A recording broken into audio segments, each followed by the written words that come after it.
you can just call up UVU. They've got great people there that'll answer the phone and smile and say hi and take your money.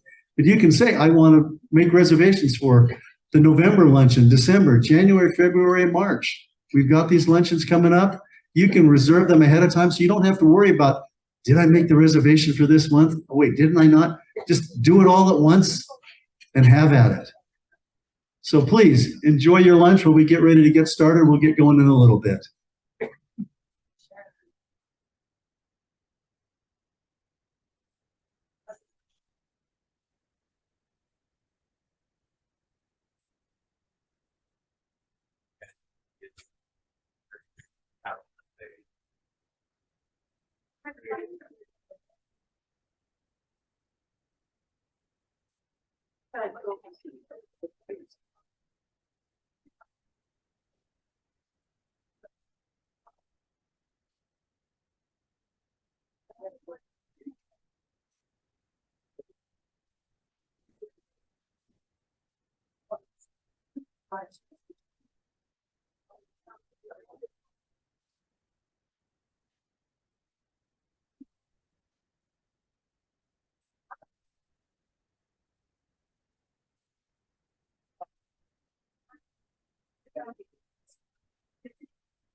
We have two tables that are open to my left and to my right. So you can split up. You can have the husband over here, the wife over there if you want.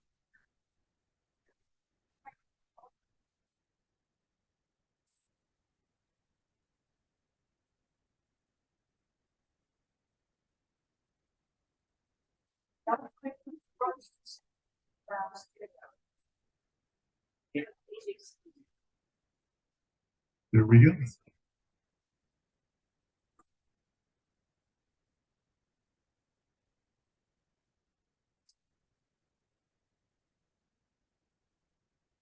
Where's Sharon? I have to let everybody know that if you like the pictures, please let our historian, Sharon Bird, know that she took these pictures for us and shared them so that you can know what's going on. She's busy eating. I don't want to bother her. I'm not going to bother somebody while they eat. What's that? Wave her fork? No, she's got salad on her fork. That's just going to throw the salad all over the place. That's not fair. But Sharon, thank you so much for taking those pictures. If you wonder about that, she's going to take pictures today too, so smile. Who knows where they'll end up? 9 times out of 10, they will end up on our Facebook page. Just be aware of that. All right, we're going to get started just because I know you're busy eating. As we start each one of our luncheons, I know you've been eating and things of that nature, but we do not offer a conventional invocation or a blessing on the food over the whole event. We ask each one of you, if you want to take a moment for your own prayer or blessing or something like that, just maybe like a moment of silence so that you can say whatever you wish amongst yourselves, either as a table or as individuals, to thank your whomever you believe in, to feel good about the meal. Now, if you can stand, I'd like to ask you to stand. If you can't stand, that's fine. We'd like to do a Pledge of Allegiance. The flag is over by Gerhard, our technology guru. So if you would stand, and we will have the Pledge of Allegiance. And if you can't stand, that's fine. It's not a thing of you have to do that. But I just asked if you can, if you would. And please join with me in the Pledge of Allegiance. I pledge allegiance to the flag of the United States of America and to the republic for which it stands, one nation under God, indivisible, with liberty and justice for all. Thank you so much. Enjoy your salad. I know they're already taking your salad away. So hopefully you better eat quick because there's a great meal coming up. But we just appreciate everybody being here. I'm David Wilson, for those of you that don't know me. For those of you that don't care, that's too bad. I'm still David Wilson. And I'm your president for the next, for this semester and the next semester. But we want to thank Culinary Arts, and we'll do it again as we keep going. But it's just always nice to have this place to visit and to just be friends with each other, away from the classroom, to enjoy a great meal. I hope that as the students go around and collect your food and the plates and things, thank them for what they do. These are students that are going to be future chefs that are going to be cooking meals all over the world. And so we really appreciate what they do and their willingness to be here with us. Being able to make a difference in people's lives each day. I cannot thank you enough, nor begin to express the gratitude I feel for this scholarship. It is truly a blessing and an answer to many prayers I have made. My FAFSA is almost gone, and I have been so stressed wondering how on earth I'm going to finish school if I can't afford it. And you truly are a guardian angel in my life. My kids were so excited to hear that I received it, and they too say thank you. We all thank you for your kindness and generosity, and want you to know that you really help in such a significant way, and we are forever grateful. So there are countless stories like these, and you'll hear from two of our students today as well. And these scholarships have just made an amazing difference in students' lives. So since the first scholarship that was awarded over 16 years ago in 2006 for the Elder Quest Scholarship, you have all helped 133 students. And that's an amazing number. Exactly, yeah. Thank you, Karen. And I just want you to know that the students you are helping, that creates a ripple effect that will influence their family, their friends, their kids, and that goes on for generations into people that they just may randomly meet. It can inspire them. So what you're doing is truly transforming students' lives and is making a significant impact in their lives as well. And I would also like to invite you all to come to UVU campus, come to a NORDA show, come to any athletics events or anything that we have going on. And you can see and like feel the energy that the students give, and then you can like see the impact that you are making. So on behalf of UVU and the annual giving team, we want to say thank you, and we appreciate all that you do and you're continuing to do to help students through the Elder Quest Scholarship. And if you have any donations today, you can give them to either myself or my team over there, Vicki, Heidi, and Heather. And so we just want to say thank you for everything that you do, and we appreciate you all.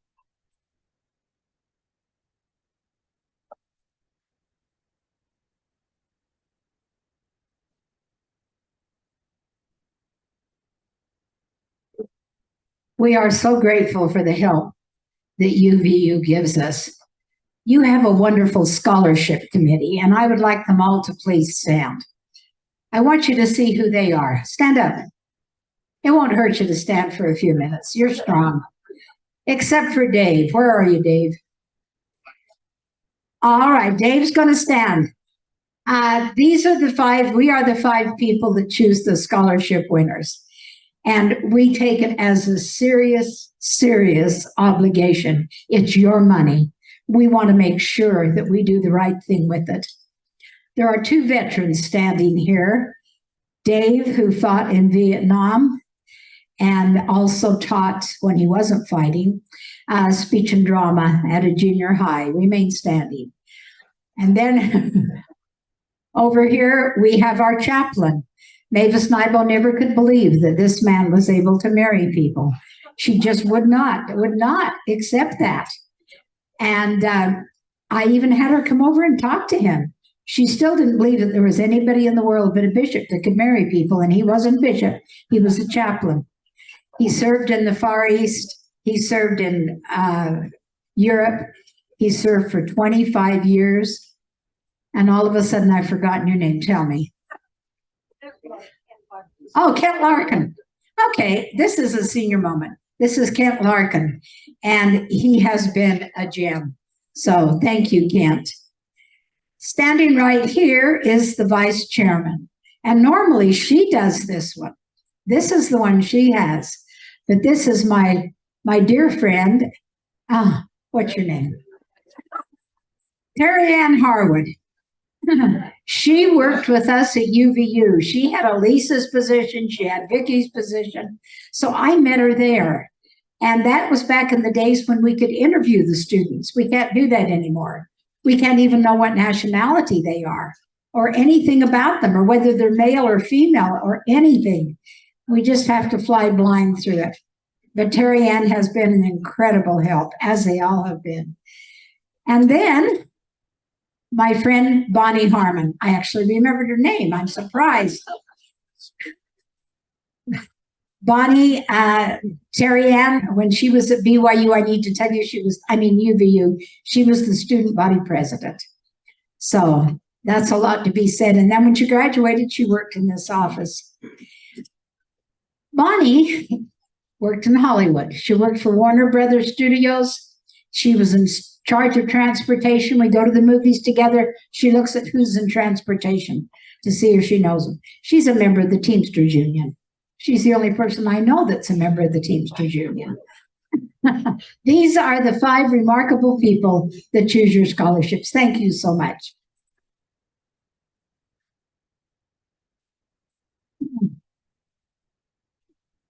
I want you to hear 2 remarkable people today talk about the scholarships that we gave them and why they needed them. Because it's your money. These are the people that donated that money. These are the people that make that scholarship work. We couldn't do it without them.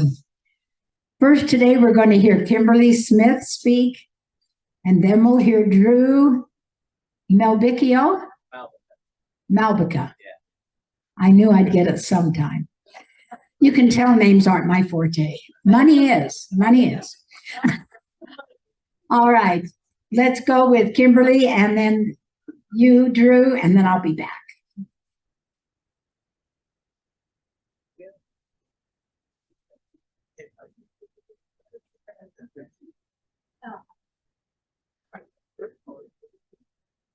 After hearing the one that you read, I'm kind of wishing I would have had something a little more formal to say, but I want to start out by saying thank you very much.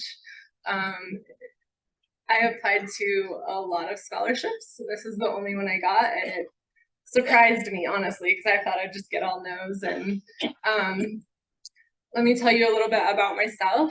I'm returning to school after taking a couple of decades off to raise my family. I have 6 children. 2 of them are in college with me, not the same college, but so I still have 4 children at home. My youngest just is in 1st grade right now. So I have kind of a big spread. Life, kind of throws twists and turns and curveballs at us. And so recently I found myself being a single mom and trying to figure out what to do to raise my family, because I've been a stay-at-home mom for 20 years. My oldest just turned 21. So that was a bit scary for me, and I had to take some time to figure it out and to heal. And honestly, I'm still trying to figure out what I want to do when I grow up. I don't know still. I don't know if I don't know. I feel like life just kind of, I firmly believe that things always work out. There's a reason for why things happen the way they do. And so far, this scholarship included has helped me maintain that faith that things will work out and we'll be okay.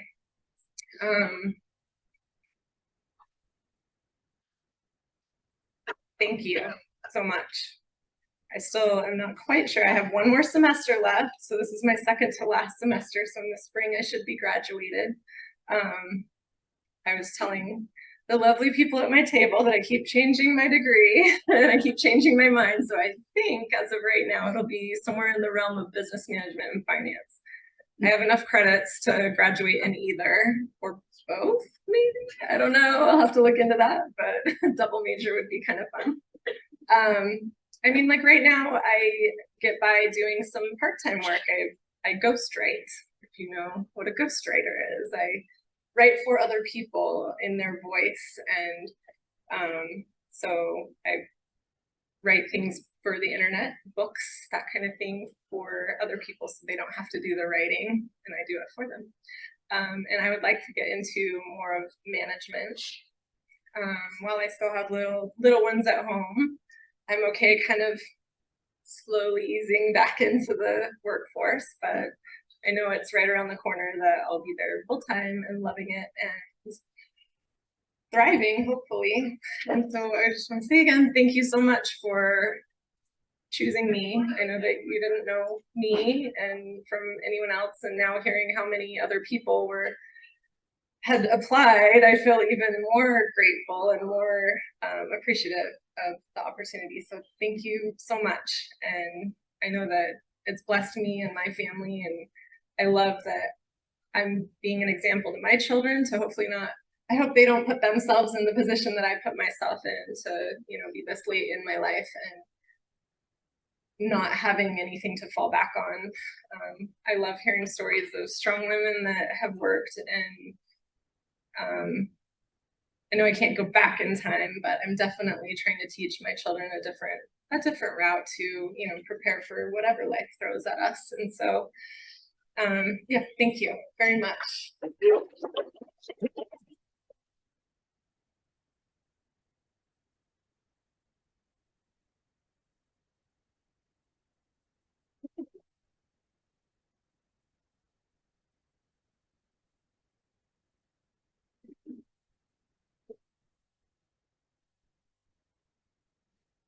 Paul. My name is Drew Malvika. I also am really grateful to receive this scholarship. It helps out tremendously with my family financially. So I guess I'll. Can you talk closer? Oh yeah. I'll put closer to me. Yeah. Sorry. I am tall. Yeah.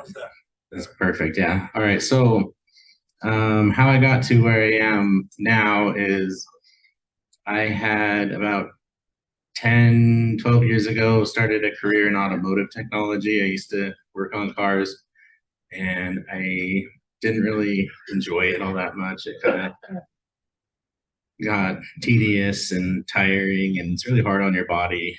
And I saw the older people in my industry just be 50 years old and crippled. And it's like, I don't want to destroy my body. So I decided I need to change careers. And of course, I have 2 children and my wife who's also working her way through school. But so I left automotive and I got a job doing some manufacturing repair, which is somewhat similar to what I was doing. And then decided I want to get more involved in that. So I started up at UVU again. So I graduated in 2014 with an automotive degree from UVU. And then I started this degree in 2021. So it'd been a while going back to school. It was kind of a hard decision because you're out of school and you're just like, I don't want to go back. It's hard. And so I finally just jumped the gun and kind of eased my feet, got my feet wet, started with a class or two and then moved into full time. And yeah, being able to pay for school, it's expensive, but because one of the big things is my son a couple years ago was diagnosed with autism, and so the therapy for him was really expensive. And even with insurance that we have, we still have to front the deductible essentially, which is thousands of dollars that we have to pay up front for his therapy before we get insurance to kick in. So on top of that, and my wife's like diabetes that she has, we just have a lot of medical expenses that kind of have to come first, and make sure we can afford schools. Kind of, all right, let's get everything sorted out with our medical stuff and we'll figure out how school works. And so this has kind of been a relief to be able to have a good portion of the tuition covered, and I appreciate it a lot. So I just want to say thank you to you guys. I'm very appreciative of your donations, and I'm gonna put it to good use and getting really good grades and better than I did when I was in school before. And I think it's helped out a lot, and that's generally what I try to tell other people is just get good grades and apply for every scholarship you can, even if you think it's a stretch. You never know, and the money will come. And here I am with you guys, and I appreciate it a lot. So I'm just gonna say thank you. Yeah.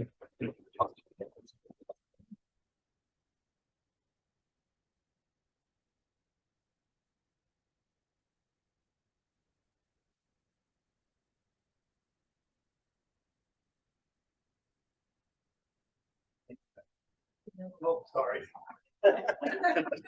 That's okay.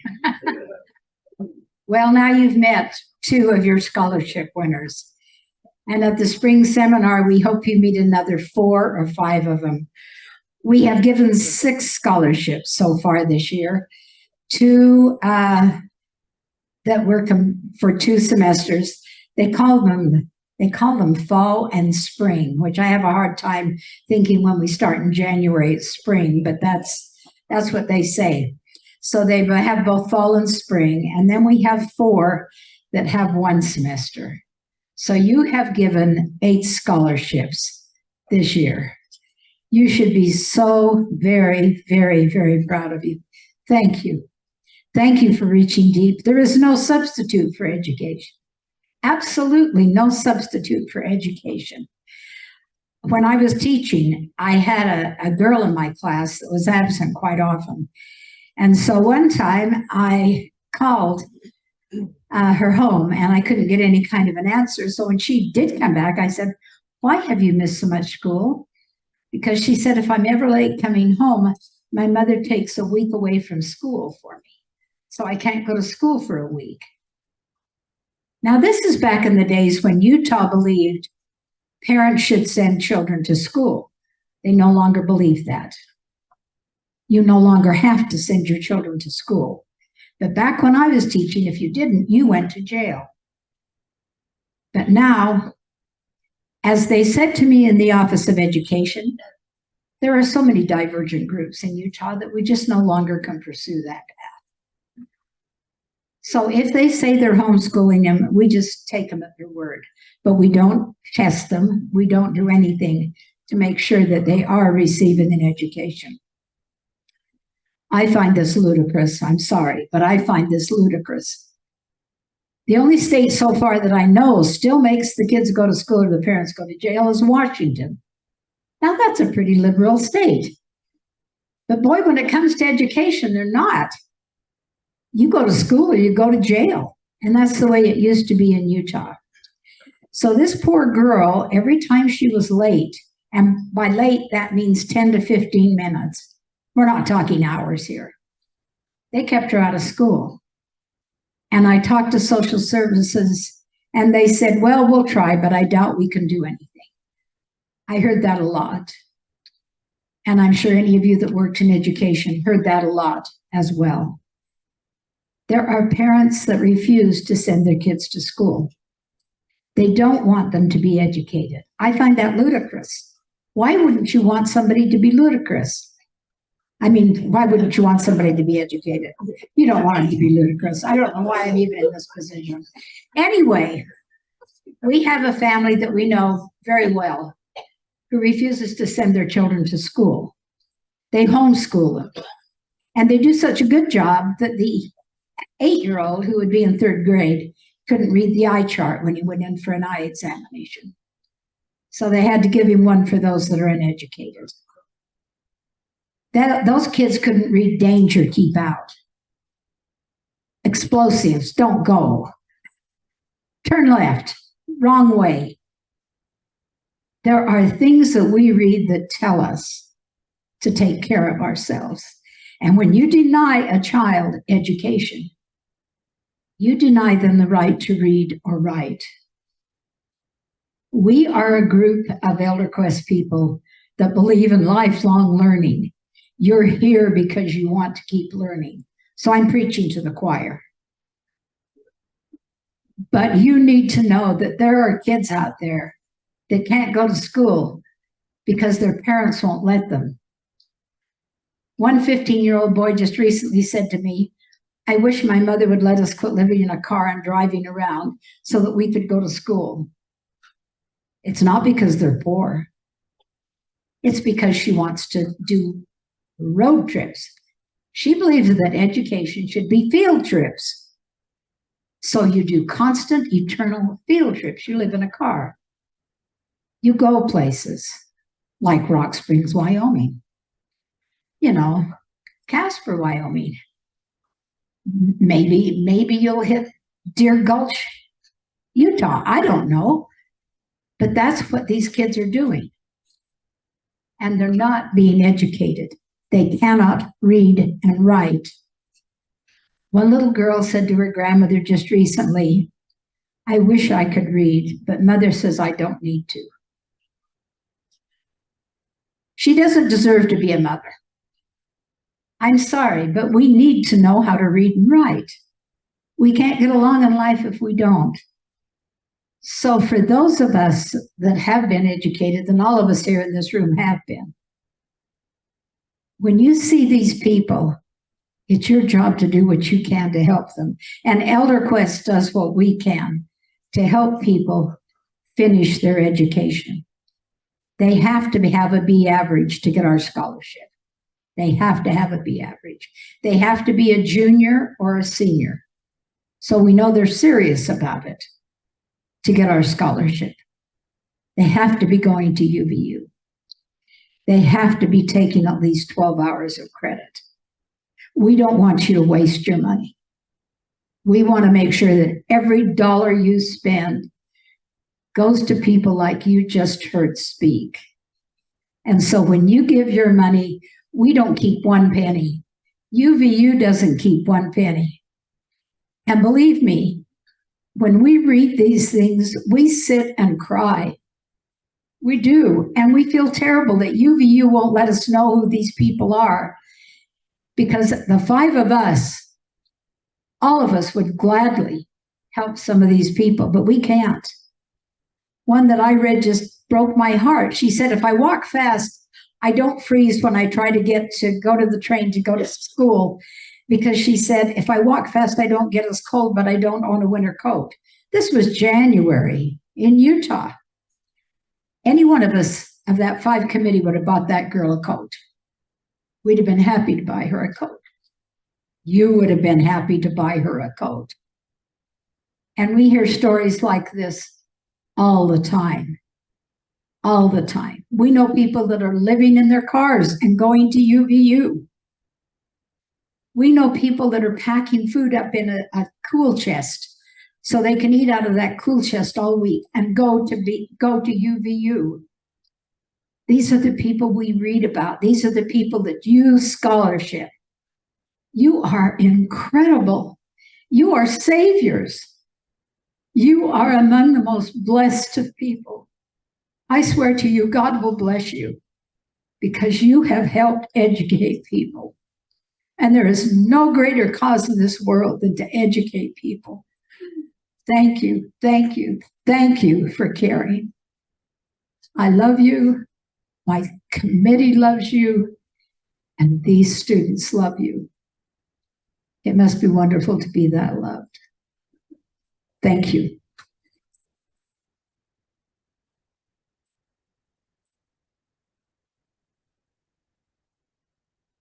Now I'm going to ask you to break out your wallets. Before you leave, you have an envelope. It's prepaid. You can give them to any one of the UVU people. UVU people, raise your hand. We got some over here. We've got, Karen doesn't get to do it. Ha ha ha. We've got our UVU people. You can't give it, don't give it to me. Give it to them. If you don't have a desire right now, please take the envelope with you. We'll have them at the classroom at Provo Senior Center for our classes so people can pick them up. It's not just one time. We're asking you now, if you feel so inclined, please, it doesn't have to be $500, $1,000, anything like that. $1 or $2. Whatever you have, you know, I feel like I'm here for the pennies by the inch kind of thing or something of that nature, KSL Kids or whatever you want to call it. But seriously, if you feel so and you have some loose change in your wallet, please pick it up, give it to the people from UVU. I appreciate who you are and what you've done. We're going to do this again in March. I can guarantee you it's going to be a lot harder sell that time because I'm going to be having people at the door. You can't leave without donating. Like I said, I'm subtle, not going to happen. Thank you for coming. I hope you enjoyed your lunch. Have a great afternoon. We'll see you at class tomorrow.